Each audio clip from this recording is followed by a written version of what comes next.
It's the swag factor. You guys will take the swag factor and put that at the top of the list.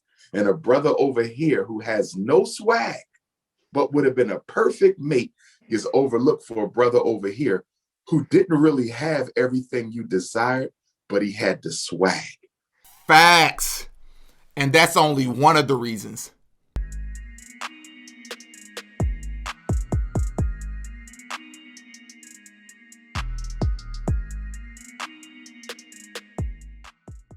Man, welcome back to another episode of the Ruling Class Podcast. And of course, I'm your host, Didi, back up in this witch with another video.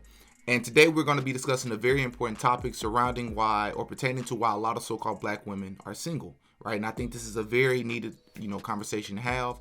And to be even more specific, Dr. Umar Johnson will be discussing it with a, African-American woman, and we will be reacting to the conversation, right? But before we get into the video, we got to do the YouTube stuff. I'm still super thirsty to grow and to drink some of this water, and you can help me out by liking this video and subscribing to the channel. That's all I ask from you. I'm going to give you a sec to do that to help me out.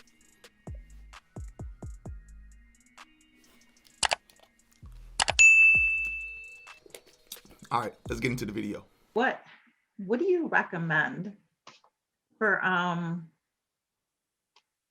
women right now, like such as myself, who are, have their own job, their own home, and are not married yet? Like, what do you recommend for us? It's tough on our women because of the war against black men. There's not enough able-bodied men to go around. I believe, according to the most recent census data, if you married every able-bodied black man to a black woman in America, there would still be approximately 2 million black women without a husband. 2 million, that's a lot of people. Okay, and that doesn't include the men who are incarcerated. So once you account for incarceration, that 2 million easily creeps up to about 3 million black women who will not have a mate.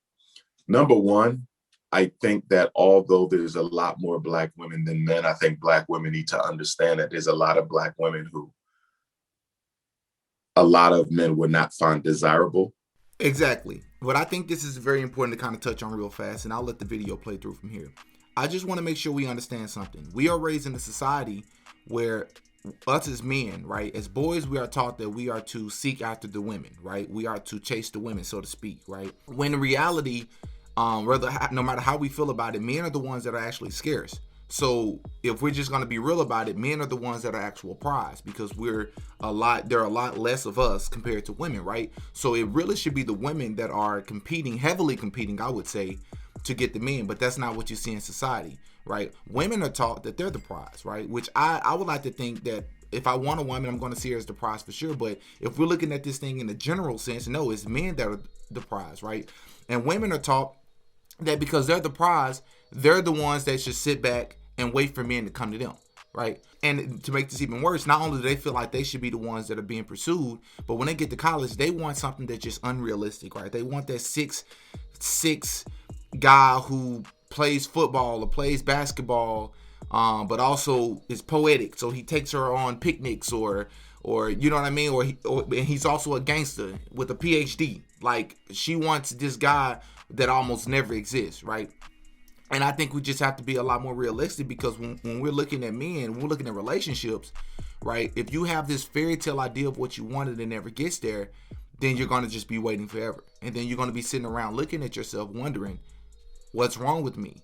It's not necessarily what's wrong with you. It's more so about what your expectations are, and you got to be more realistic with yourself. Which means it reduces the ratio. So for example, in Philadelphia, the ratio was like 1 black man to, I think, 8 black women.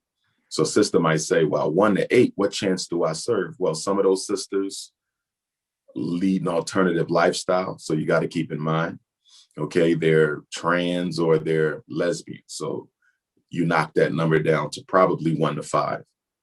And then some of those women who are not married may be in a committed civil union with a man. So you knock that down. Now you're looking at maybe 1 to 4. And then you have some sisters with serious mental illness, and you knock that down and you're looking at 1 to 2. My point is, when you account for all the different variables that would make a woman not available to a man, the ratio is not as bad as it looks. Okay. But I also noticed that for Black women, they tend to entertain someone in the meantime until they find what they're really looking for. And I think that's a recipe for disaster, because from a spiritual standpoint, even if you know the man you're with is not the one, if you're still emotionally bonded to him, the universe may be reluctant to send you the man you need, because you may mistreat him and reject him because you're still bonded to the man you don't need. That is spot on. I'm not even making this up. I had this conversation about 3 days ago with a friend of mine's, right? She's in college, and like a lot of people, but especially a lot of women, right? They go through these relationships where they're entertaining these guys who are no good for them. And she was talking about, she doesn't use the word promiscuous or anything like that. But she was talking about how she has been entertaining multiple guys for like the last 6 months since her relationship has ended. But women have to understand, this is just the reality of it. Men and women are not the same when it comes to that.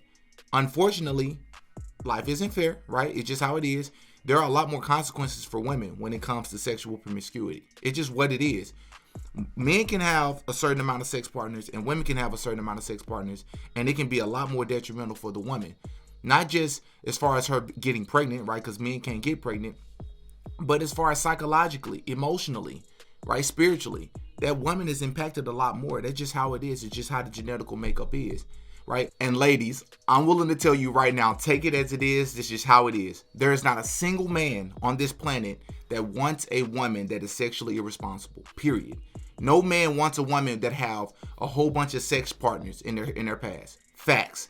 Yes, you can point to those very select few men who probably have partners like that, but if you was to ask them, they'd probably wish that it was different. I guarantee you that. That's just how it is. You can look at it how you want. You can call it what you want. You can blame it on society, whatever. But no, woman, if your intuition, right, if your gut feeling is telling you that whatever you're doing sexually is wrong, and if you're having multiple partners is wrong, you should listen, right? You can't blame it on society and saying no because it is patriarchy and the way that they set things up. This is why I feel this. No. There's something called your intuition. Your intuition is telling you that is wrong for a reason. And a man is not going to find that attractive. That is not what he wants in a mate, right? A man wants to feel like he's found something sacred that he can reproduce with, right? The fact of the matter is, men are sexual opportunists. Facts. Would a lot of you agree with that? We're sexual opportunists. You know why? Because I've always said that the most unattractive woman will always have more options than the average looking man, because she's a woman, right? And we understand because of the body parts, because of the femininity, a woman is always going to have more options, right? So when the opportunity presents itself to a man, typically speaking, due to our genetical makeup, our genetics is telling us to spread our seeds, right? Spread our genetics. That's just in our DNA. But when a woman tries to do the same thing, it always fails for them. And what I was telling her is, you can act like you can involve yourself or entertain these guys for X amount of months or however long you go before you find the guy that you actually want. And then whenever you get to that guy that you actually want, you feel like you can just flip a switch and all of a sudden you're the person that he needs you to be. No, you should be taking that time to be preparing yourself mentally, spiritually, maybe even physically, to be with that person, that man that you want to be with. But that's not what's happened a lot of today with a lot of modern relationships. We feel like everybody can be promiscuous and we can do whatever we want. And then when we meet that person that might be good for us, we're just going to flip a switch and then turn everything around. No, you've been in habit of doing something completely different, and those habits are going to carry along. You can't just shred everything and think everything's going to be perfect. It doesn't work that way, right? Today you have women that are trying to be men, right? And you can't do that. Women are trying to behave themselves in many different areas as if they're a man, and they're not going to have a different outcome. And it's a recipe for disaster every single time, all the way around the board. And earlier I spoke about how there's just way more women than there is men. So technically speaking, men are the actual prize that should be, being pursued in society. We're not even accounting for the guys who are incarcerated. We're not even accounting for the guys with a mental illness or the guys that are homosexual. right? So that lowers the number that much more, right? So we have to be realistic about what we want and what society actually offers. So I think we have to understand that sometimes to get what you want, you have to be totally free to receive it. And a lot of times we're not totally free. In addition to that, I think a lot of American African women have a certain image of the man that they want that may need to undergo some psychosurgery. So they might want a super alpha male, super attractive, well-educated, good money. They want an alpha. And there's nothing wrong with wanting an alpha. The problem is alphas are not known for monogamy. You understand? So the very type of man that a lot of sisters want does not lend himself easily to the one man, one woman rule. So I think sisters should probably consider dating more of a beta type male who still has the income, still has the education, extremely responsible, will be committed in a monogamous union, but he may not have all the physical attributes. It's the swag factor that gets a lot of sisters in trouble. It's the swag factor. You guys will take the swag factor and put that at the top of the list. And a brother over here who has no swag, but would have been a perfect mate is overlooked for a brother over here who didn't really have everything you desired, but he had the swag. And unfortunately, sisters are so attracted to the swag that a lot of them often end up finishing last. Y'all have to put the swag factor in its place and stop letting it overwhelm your entire list of prerequisites. Facts. 100% agree. Here's the problem though. So in today's culture, today's society, when we hear the term beta male, we think of some wimpy, sensitive, pushover type of guy. But you do understand that there's an in-between, right?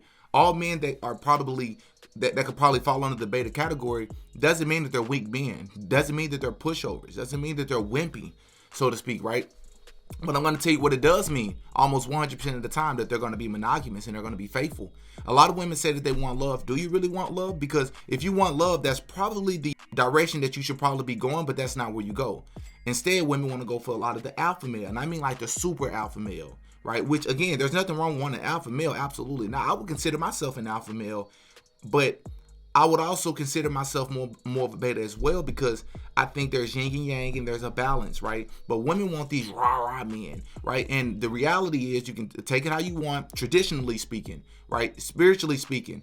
I'm just saying, like, if you look at how things happen throughout history, those type of men typically are not monogamous. And not only that, but a lot of the times the women that they're with have that understanding already. So let's take modern day. We're not even going to talk about historically. Let's take modern day. If you look at the celebrities, right, you can take a Quavo or a Sweetie. You can take a Offset or a Cardi B, right? Maybe even as high as a Jay-Z and a Beyonce, who knows? Women understand, those sorts of women probably understand more than likely what comes with having a man like that. And they probably have these contracts and have these understandings set up behind the scenes that a lot of y'all who follow them don't understand. A lot of you women, especially a lot of you black women, who follow and idolize these people, what you don't understand is the understanding that they have. All right, cool. I understand you're going to do what you do, right? Because you're going to have all these women coming at you, but don't bring any STDs home. Don't bring any babies home, right? That's just how it is. That's the reality of it. I understand. I'm not necessarily embracing the idea for a man to be sexually irresponsible, so to speak, or to have a whole lot of multiple partners. But I will say this. It's a lot easier for a man to do it than for a woman to do it. And it's a lot more common for two to be in a relationship, and for them to have the understanding that the man is going to do what he do when he step outside of the house. Just don't bring it home. Make sure you come home and you go to bed with me at nighttime, right? And what a lot of women don't understand is that that's the understanding that those two people have. And what they do is they want to go out and get a man like that, but hold that man to different expectations. And a lot of times they find themselves hurt, right? And I think that's biggest word we can take from this is sacrifice. If our women are not willing to sacrifice, right, you have to make a sacrifice. You can't want all in one this impossible person that doesn't exist and not be willing to sacrifice and take some of it away. And I saw this quote one time where it said, a woman should not ever ask for something that she's not willing to give. right? But I think that works both ways. But a lot of times our women, especially our black women, they're wanting these unrealistic expectations or have these unrealistic expectations, and the only thing they have to offer is sex. What are you bringing to the relationship? You have to take a look at yourself as well. And I think that's very important, right? Our priorities are messed up. Swag is at the very top, especially in the black community. Swag is at the very top. I remember I dropped a video one time where I reacted to these women, where this guy was on the street acting different, which it was like 98% black women. What would they prefer? A rapper, a scammer, or a 9-to-5 worker? And almost all the women put 9 to 5 last. Pretty much every last one of them.